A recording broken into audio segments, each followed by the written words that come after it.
welcome to Arviso's English. So students, in this video we are seeing 8th standard semi English lesson Miss Slippery part 1. So मित्रांनो, या व्हिडिओमध्ये आपण miss slippery part 1 बघणार आहोत. Let's get started. Given below are extracts from the story of a lonely girl who is teased by classmates in school. तर मित्रांनो, खाली एक एक्स्ट्रॅक्ट म्हणजे उतारा दिलेला आहे आणि तो आहे एका लोनली गर्लचा, म्हणजे एकट्या मुलीचा, जिला तिचे क्लासमेट्स म्हणजे वर्गमित्र शाळेमध्ये खूप चिडवायचे. Because she is upset and unnerved due to certain problems at home, she is unable to do any task well. ही मुलगी जी आहे ती नेहमी अपसेट म्हणजे निराश आणि अननर्व्ड म्हणजे गोंधळलेली असायची. कारण त्यामागे कारण असं होतं की तिच्या घरी काही प्रॉब्लेम्स होते, काही समस्या होत्या आणि त्यामुळेच she is unable to do any task well, कुठलंही काम योग्य पद्धतीने करू शकत नव्हती. The story tells us what happens next. Story आपल्याला सांगते की पुढे काय घडलं. Part 1. I got ready and went to school. In the first period, our class teacher who taught us English told us to take out our composition notebook. ती मुलगी जी आहे ती रेडी झाली आणि शाळेमध्ये गेली. त्यांच्या पहिल्या पिरियडमध्ये त्यांच्या क्लास टीचर ज्या त्यांना इंग्लिश विषय शिकवायच्या त्यांनी सर्व मुलांना कंपोजिशन नोटबुक जी आहे ती काढायला सांगितली. आय टूक out the mathematics notebook by mistake. आणि या मुलीने चुकून मॅथमॅटिक्सची नोटबुक जी आहे ती बाहेर काढली, म्हणजे गणिताची. I replaced it quite quickly but the teacher perhaps had kept her gaze fixed on me. तिने पटकन ती बदलली, पण तरीही त्या टीचरचं कदाचित त्या टीचरचं जे गेज आहे, गेज म्हणजे नजर, ती हिच्यावरच, या आपल्या लेसनमधली जी मुलगी आहे तिच्यावरच खिळून होती. She shouted, come here with your book Sayali. Sayali, तुझं पुस्तक घेऊन इकडे ये, टीचर तिच्यावर ओरडल्या. I obeyed her but her angry looks made my legs tremble. Sayali म्हणते की मी टीचरची आज्ञा तर पाळली, पण टीचर ज्या पद्धतीने रागाने माझ्याकडे बघत होत्या त्यामुळे माझे पाय थरथरू लागले. And when I reached her chair the notebook fell on her feet. आणि जेव्हा मी टीचरच्या चेअरपर्यंत पोचली माझ्या हातून नोटबुक टीचरच्या पायावर पडली. Some girls laughed loudly. वर्गातल्या काही मुली जोरजोरानं हसू लागल्या. The teacher thought that I had drop the notebook on purpose. टीचरला वाटलं की मी मुद्दाम, ऑन पर्पज म्हणजे मुद्दाम, ती नोटबुक टीचरच्या पायावर पाडली. She stared at me with all during look. टीचरने एकदम माझ्याकडे म्हणजे त्या मुलीकडे, सायलीकडे, एकदम ऑल ड्युअरिंग लुक म्हणजे फ्रायटनिंग लुक, एकदम भीतीदायक पद्धतीने असं बघितलं. Go and stand near your seat she yelled. आणि त्या जोरात ओरडल्या, जा आणि तुझ्या जागेवर जाऊन उभी राहा. I kept standing punished for the whole period. अशा प्रकारे सायली पूर्ण पिरियडभर तशीच उभी होती, तिला शिक्षा मिळालेली होती. The next was history class and my favourite subject.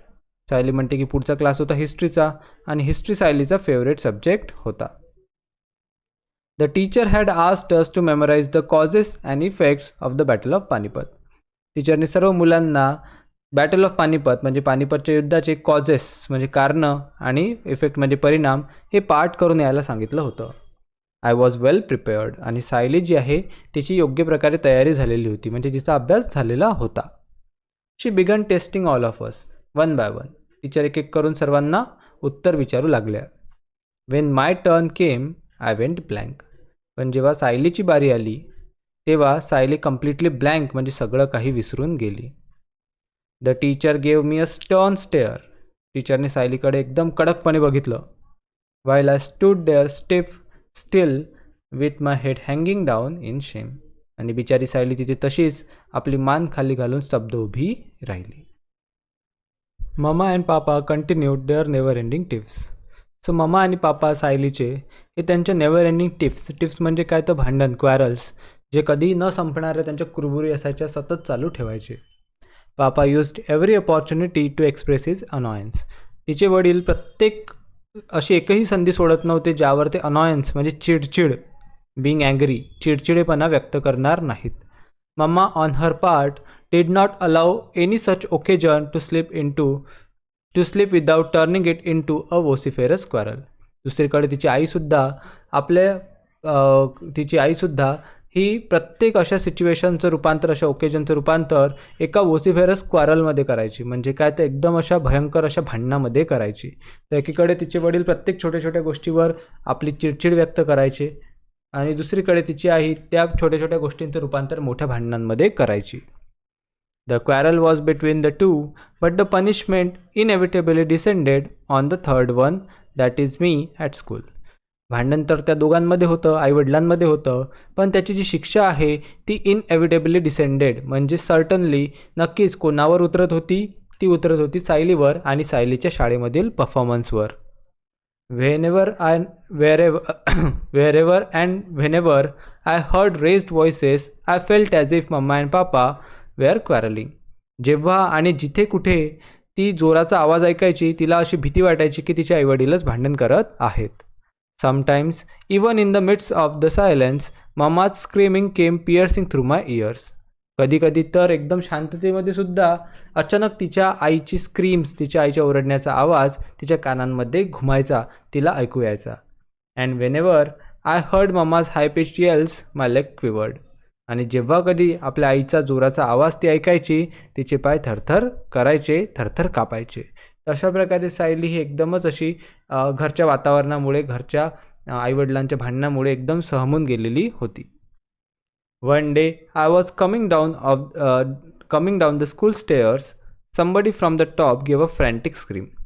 एक दिवस सायली जेव्हा शाळेच्या पायऱ्या उतरत होती, अचानक मागून कोणीतरी फ्रँटिक स्क्रीम म्हणजे अतिशय वेडापिसा असा आवाज काढला. I fail and came tumbling down about 7 step. Sayali वरून खाली पडली आणि जवळपास 7 पायऱ्या घसरत घसरत खाली आली. My elbows and knees were badly bruised. तिचे एल्बोज आणि नीज म्हणजे गुडघे आणि हाताला बरेच खरचटलेलं होतं. My new frock was torn at the seams. आणि तिचा नवीन फ्रॉक हा सीम्स म्हणजे शिवणीवर जो आहे तो उसवलेला, एजेसवर उसवला होता किंवा फाटला होता.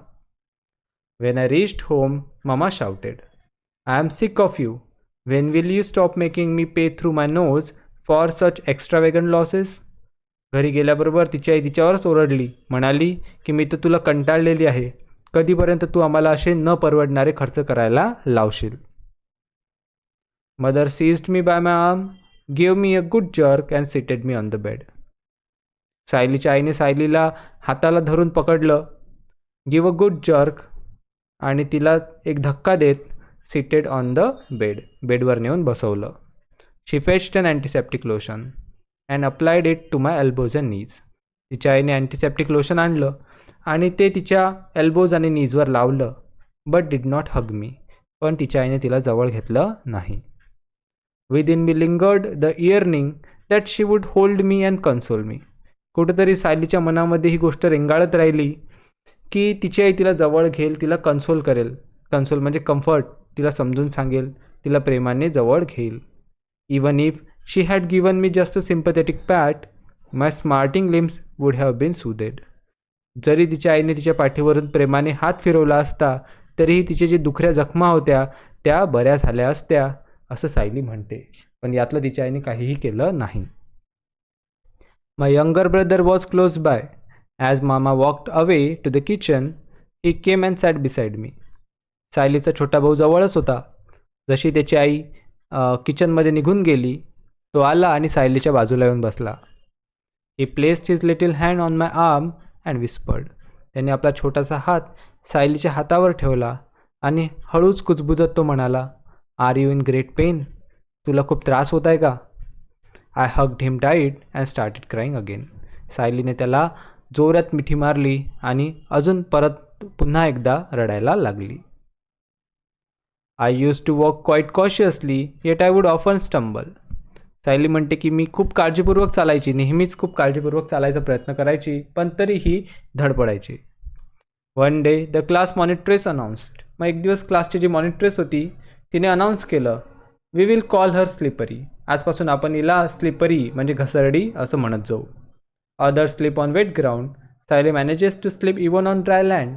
बाकीचे लोक तर ओल्या ग्राउंडमध्ये, ओल्या मातीत, चिखलात घसरून पडतात, पण सायली तर कोरड्या रस्त्यावर, कोरड्या जागेवर सुद्धा घसरून पडू शकते किंवा घसरून पडते. त्यामुळे आजपासून हिला आपण स्लिपरी म्हणू. That provided the other girls of the class new scope for fun. अशा प्रकारे बाकी मुलींनासुद्धा सायलीला चिडवायसाठी एक कोलीतच सापडलं. They tease me with the new title every day. रोज सायलीच्या वर्गातल्या मुली तिला नवीन नवीन टायटलने चिडवायच्या, नवीन नवीन नावं ठेवायच्या. Soon a verse was compose in my honour. लवकरच सायलीच्या सन्मानामध्ये एक गाणंसुद्धा रचलं त्यांनी. स्लिपरी स्लिपरी स्लिपिंग विदाउट मग, ask her the simplest question, no answer is your luck. गाणं असं होतं की स्लिपरी स्लिपरी स्लिपिंग विदाउट मग. मग म्हणजे चिखल. स्लिपरी स्लिपरी जी चिखल नसतानासुद्धा घसरून पडते. Ask her the simplest question. आणि तिला साधं जरी प्रश्न विचारला तरीही नो आन्सर इज युअर लक. तुम्हाला कुठलंही उत्तर मिळणार नाही. I lived in perpetual fear of everyone, the girls, the teachers, and the young and the old. Sayali म्हणते की मी एक कॉन्स्टंट, परपेच्युअल म्हणजे काय, ते सततची भीती. ती एका सततच्या भीतीमध्ये वावरायची. ती भीती वर्गातल्या मुलींची होती, टीचर्सची होती, यंग आणि ओल्ड, छोटे असतील मोठे असतील, सर्वांची भीती तिला वाटत होती. When I was in class I dared not to move out. जेव्हा सायली क्लासमध्ये असायची तिला बाहेर जायची भीती वाटायची. बाहेर जायची ती हिंमत करत नव्हती. And when I was outside I was afraid to re entering the class. आणि जेव्हा बाहेर असायची तेव्हा वर्गामध्ये पुन्हा परत यायची तिला भीती वाटायची. Nor could I muster the courage to speak to anyone. आणि कोणाशी या विषयावर बोलायची हिंमत सायली गोळा करू शकत नव्हती. मस्टर ऑफ करेज म्हणजे काय, ते हिंमत गोळा करणे. कोणाशी या विषयावर बोलायची हिंमतसुद्धा तिची नव्हती. सो मित्रांनो, हा होता part 1 of miss slippery. I hope सर्वांना खूप चांगल्या प्रकारे समजला असणार. समजले असल्यास नक्की व्हिडिओला लाईक करा, मित्रांबरोबर शेअर करा. नवीन असाल तर सबस्क्राईब करायला विसरू नका. I will see you in another video. Till then take care. Good bye.